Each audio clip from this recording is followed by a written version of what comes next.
They call Patagonia the end of the world, but I think it's actually the beginning of something much wilder. We landed in Punta Arenas, picked up a car, and spent a week driving through the most intense winds I've ever experienced just to see if the hype was real.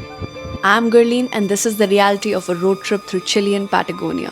From thousands of penguins to granite towers that look like they're painted into the sky, we're covering every kilometer of this journey. Our journey started in Punta Arenas, the southernmost city in Chile. The wind here isn't just a weather report, it's a lifestyle. We spent our first day checking out Bulnes Fort,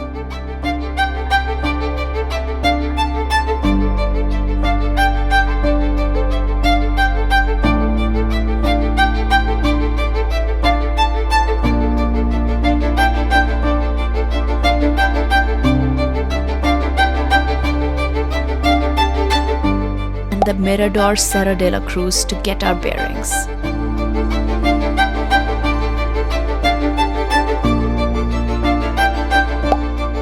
For our first proper Patagonian dinner, we went to La Marmita.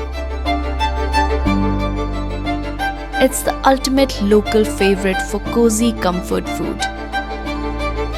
Electric, warm, and exactly what you want when the Antarctic winds are howling outside.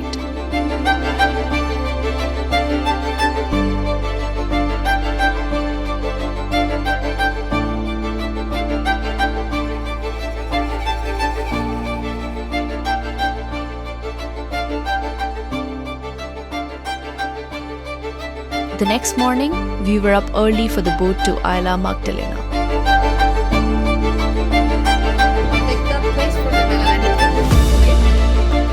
It's a 2-hour journey across the Strait of Magellan to reach one of the largest penguin colonies in South America. Sitting in silence among hundreds of penguins is one of those core memory moments. It's peaceful, wild, and a total reset. The boat ride back was the mental shift I didn't know I needed before the long drive ahead. After getting back to the mainland, we headed straight to a restaurant. I don't know if I can pronounce this name correct, but I'll try. Restaurante La Yegua Loca for lunch. It's perched on a hill with these incredible views of the water. Honestly, sitting there with that view was the perfect way to fuel up before the long drive ahead. The drive from Punta Arenas to Puerto Natales is about 250 kilometers of pure, vast nothingness. The roads are paved and in great condition except for a few patches that are under construction. But the crosswinds here are no joke. In some sections, it felt like the car was being physically pushed off the road. When we finally arrived, Puerto Natales completely surprised me. We stayed for 2 nights and I highly recommend giving yourself that time to enjoy the town's vibe.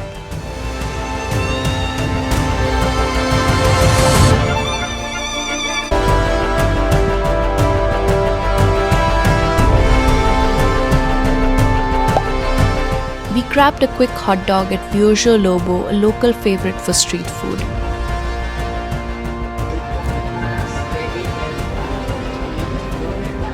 How's it? Sausage is deep inside. We explored the city and ended the night with dinner at La Guanica. The food was incredible and the atmosphere was exactly what we needed after the drive. On our second night, after our day trip to the park, we hit Santola. It's this cool spot built inside recycled shipping containers. The king crab and the drinks there, absolutely legendary. A must-try restaurant if you're hitting Puerto Natales.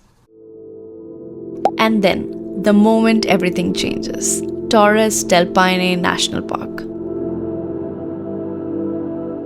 Yes! Welcome to Torres del Paine. We entered through Laguna Amarga and we got incredibly lucky.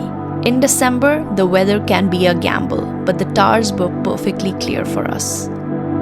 We saw the power of the Salte Grande waterfall and then hiked to the Mirador Cuernos. Okay, so this is like the halfway point.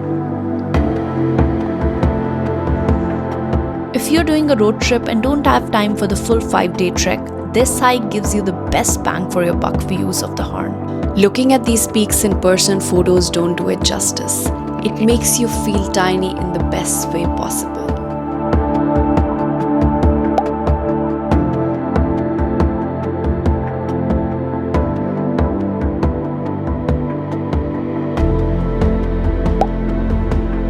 And then you have the view of the Cuernos. We even stopped by Hotel Lake Pijo for that famous island view. We finished the circuit at Lago Grey, walking across the grey sand beach to see icebergs that had drifted right from the glacier. It felt like every turn was a new postcard. Along the way, we shared the road with guanacos, llamas, and even spotted a wild Calpio fox. I was half convinced I'd found a hyena in the wild, but the locals set me straight. It was just a very leggy Patagonian fox. No pumas this time, but that's just a reason to come back, right? The next morning, before heading back, we grabbed coffee at Cow Lodge. It's right on the water with a stunning view of the fjords. Decent coffee, but an unbeatable view.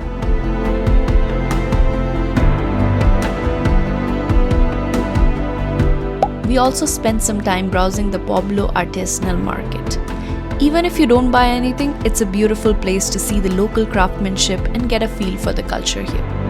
After a week of exploring the peaks and glaciers of the south, we made it back to Punta Arenas for our flight. But we couldn't leave with one last essential stop at Plaza de Armas. There is a famous legend here. If you touch or kiss the foot of the statue on the monument, it's a guarantee that you will return to Patagonia one day. And after a trip like this, I knew I couldn't leave without making that promise. 12 days in Chile and Patagonia was the peak of the adventure. The wind will test your patience. The driving will require focus. But there is nowhere else on earth like this. In the next videos, I'll be diving deeper into the Atacama Desert, Torres del Paine, and some unforgettable moments from this trip. So if Chile is on the list, subscribe and join the journey. See you in the next video. Ciao!